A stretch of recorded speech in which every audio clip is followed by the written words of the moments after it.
Okay, last class we discussed about heat work and we derived some equations for maximum work done for non-flow process and we solved some small problems, simple problems. Now today's class we will discuss what is heat, classification of heat and classification of heat transfer. And finally difference between heat and work. With this we will complete the first unit. First of all, what is heat is the first question. If two bodies, different temperatures bodies came into contact, if hot body gives heat to the cold body, means hot body is cooled down and cold body warm up. Finally, it will reach a common temperature. Means energy transfer will takes place because of between two bodies as a result of temperature difference. The energy transfer, whatever in the form of energy, heat energy, it is transferring. How it is transferring means in the result of temperature difference, the energy is transferring from hot body to cold body. Then it is called heat. Just because of temperature difference, any energy is transferring, then it's called. It is a transient heat, also transient only. Once you when it is crossing the boundary, then only we can calculate. That's why heat also we given path function only, not point function. So heat supply to the system we are considering positive. I already mentioned thermo means heat, dynamics means power, heat to power. So we are supplying heat and producing work. So supply heat to the system always we are considering positive, and heat rejection or heat loss from the system we can consider as a negative. Work done by the system we consider positive, work upon the system negative. But heat supply to the system is positive, heat lost or heat releasing from the system is negative. This is a common, you want to maintain same pattern because according to our thermodynamics name itself, heat to work, we are supplying heat, we are producing work, so both are positive. We are rejecting heat is negative, we are supplying work is also negative. And heat also boundary phenomena, and also it is depend upon different process, then it is called path function only. Heat and work both are path function. Initially zero. Once it is crossing the boundary, then only we can calculate how much heat is transferred, how much work is transferred. While it is crossing the boundary, in which process it is crossing, based on the process, that heat and work interactions we are calculating. It may be constant temperature, it may be constant pressure, it may be constant volume, it may be adiabatic process, it may be polytropic process. That's why these two are path functions. Heat and work are path functions. Remaining all properties may be pressure, may be volume, may be temperature. Any property we can consider as a point function.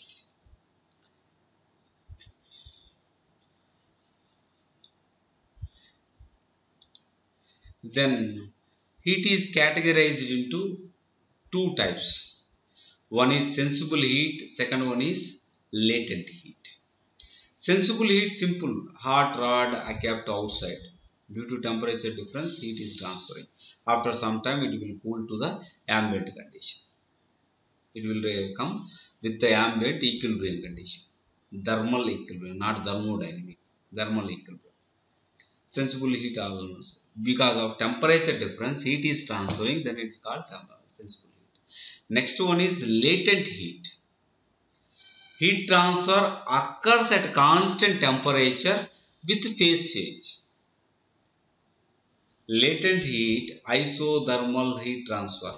At constant temperature also heat transfer will occur. How it is taking place? By changing phase. Example we can give, at 0 degrees ice is there. We are converting 0 degrees water.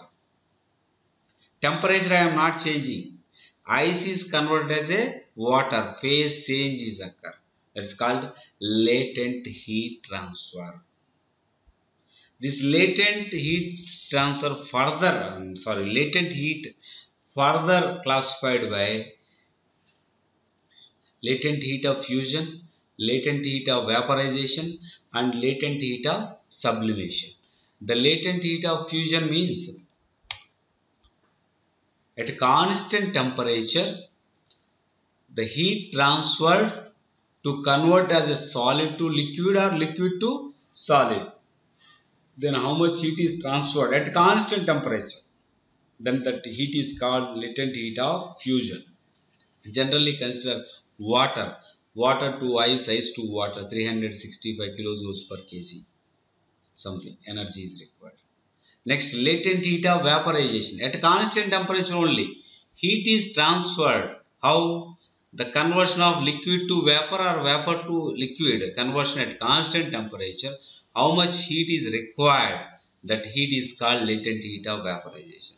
Suppose for water at 100 degrees temperature, at 1 bar pressure, the latent heat of vaporization is 2250 kilojoules. That much of energy we are removing, vapor convert as a liquid. That much of energy we are giving, this liquid is will convert as a vapor. Temperature is not changing. Temperature is 100 degrees only. The last one, direct conversion of solid to vapor at constant temperature. How much heat is required? That heat is latent heat of sublimation. Here there is no liquid, direct solid to vapor. Best example, dry ice, solid CO. Generally we are using for refrigeration, transport vehicles, refrigeration for any cold items, perishable goods we want to transfer. In transport vehicles we are placing that solid CO2.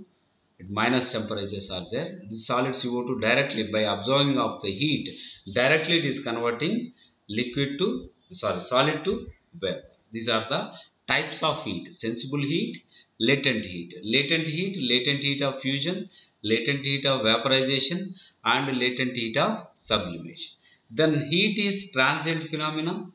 So heat transfer will takes place. Transfer of heat, generally in three methods the transfer of heat is taking place.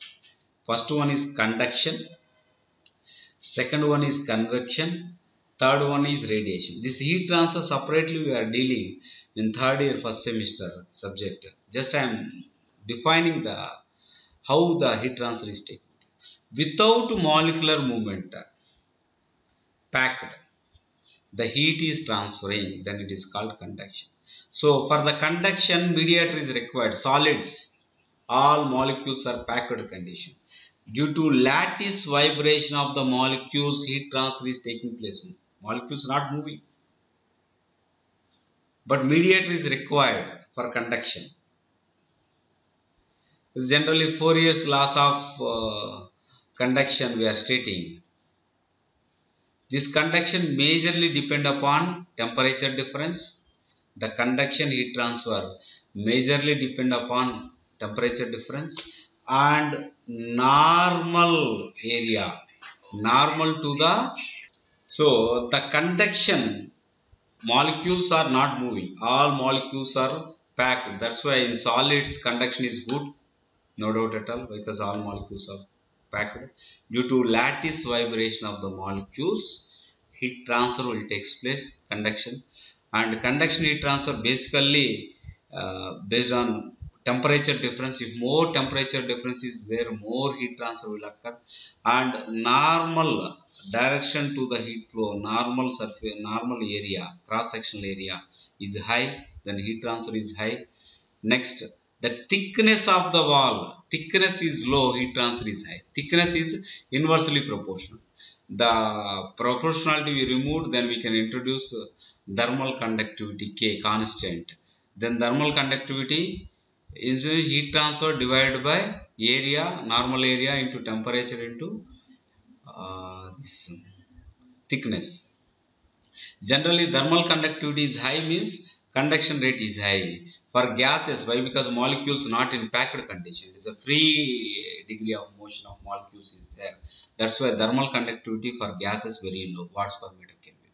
If I am using gases for thermal conductivity, conduction purpose heat transfer means is it will act as an insulator. where air we are considering as insulator. For energy efficient buildings, between two walls we are maintaining air gap. Air gap will act as an insulator. The solar radiation, it will not allow the solar radiation inside the room. In energy efficient buildings we are using. Next, liquids. Compared to gases, liquids molecules somewhat packed, then thermal conductivity is somewhat high. But in solids also, insulating materials having low thermal conductivity. You can see the insulating materials have low thermal conductivity. In energy efficient buildings, between two walls we maintained air gap, or we will use thermocol or glass wool insulating material to stop the solar radiation entering into the room. We want to reduce the heat loads of the building.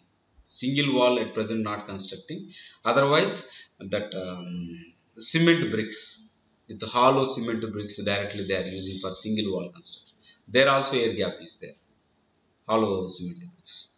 And metals have high thermal conductivity. That's why you can see that cooking utensils generally we are using aluminum or copper.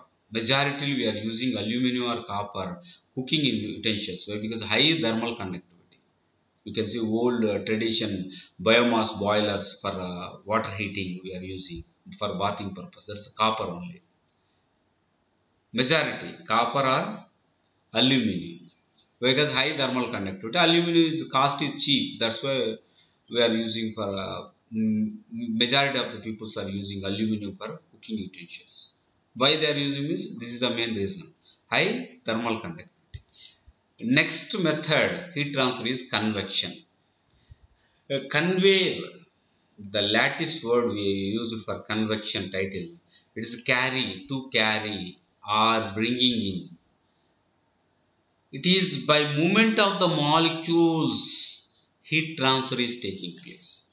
While movement of the molecules heat transfer is taking place, this is the surface. This surface from here to here by conduction heat is transferring. From after reaching the surface, the heat transfer will occur. After reaching the surface, heat transfer will occur by the molecular movement. If suppose air is flowing, air is carrying the heat. Then the heat transfer is directly proportional to exposed surface area. More exposed surface area means more convection heat transfer will occur, and delta T is common, more temperature difference. If I remove the proportionality, this is called Newton's laws of cooling. I remove the proportionality, I can introduce convection heat transfer coefficient H, watt per meter square Kelvin. But like thermal conductivity, we can't give H value directly. Why? Because the H value, it is depend on the exposed surface area, material property, and shape and roughness of the material, and the fluid which is carrying the heat based on the fluid properties. It's a combination value H. So according to situation we are calculating the H value, not directly we are substituting. Next, last one, radiation. It is the electromagnetic phenomena. Like from sun we are getting the energy from the sun 1353 watt per meter square. Sun temperature 5100 Kelvin to earth temperature we know 50 degrees centigrade. By the fusion, energy is releasing by electromagnetic waves with a wavelength. The energy is transferring from sun to earth. It is called radiation energy. The main beauty of radiation energy, for conduction, convection, mediator is there. Mediator is moving or not moving, that's secondary. But without mediator, conduction, convection will not take place. But the radiation energy in the absence of the mediator. Why? Because from the sun to the earth there is no mediator. Atmosphere is available at 30 kilometers only. Then after vacuum. Then also the energy is transferring from sun to earth. Without mediator, energy can transfer. The emitting energy is directly proportional to the exposed surface area and absolute temperature power 4. It's called Stephen Boltzmann's law. Absolute temperature power 4. Absolute temperature means Kelvin scale minus absolute temperature 0 Kelvin. Absolute temperature means minus 273 degrees centigrade. The body temperature, the system temperature is more than minus 273 degrees centigrade. It is continuously emitting radiation energy. But we are unable to sense. Why? Because every body has same temperature. I am emitting energy. My surrounding person also emitting energy, but with same temperature. That's why we are not sensing. If any person, fevered person is besides us, then we can sense some heat is coming from him, because temperature difference is there. But the system temperature more than 0 Kelvin, means more than minus 273, always emitting energy. It's called Stephen's Boltzmann's law. But then proportionality we are removing, we are introducing Stephen's Boltzmann constant 5.67 into 10 power minus 8 watt per meter square Kelvin per 4. In the computation exam, you can get what is the value of Stephen's Boltzmann constant, means 5.678 into 10 power minus 8 watt per meter square Kelvin power 4. So these are the types of heat transfer. Now the difference between heat and work. What is heat? It is a form of energy. How I can sense heat? While temperature difference, energy is transferring, then it is called heat. Coming to the work, force into displacement. That's all. Amount of energy transferred by the force only. And work required, force and displacement. And heat supply to the system is positive. Heat rejection from the system is negative. Work upon the system is negative. Work done by the system is positive. Why I consider like this means based on the name of thermodynamics. Therm means heat, dynamics means power. Heat to power. We are supplying heat and we are producing mechanical work. So supply heat always positive and we are producing work always positive. We are supplying work means negative. We are rejecting heat means negative. And heat is low grade energy, we know. Low grade to high grade conversion. Work is high grade energy. The efficiency of the transfer of heat to the work, conversion heat to the work always is low. But work to heat is always high. And this is heat also transient phenomena only. While it is crossing the boundary, then only we can sense heat. Work also like that only. While it is crossing the boundary, then only we can sense the work. And heat is path function. Work also path function. Based on the process, the work done and heat transfer is changed. This is the basic difference between heat and work. I think with this we are concluding the first unit, basic concepts and definitions, work and heat. Okay, thank you very much.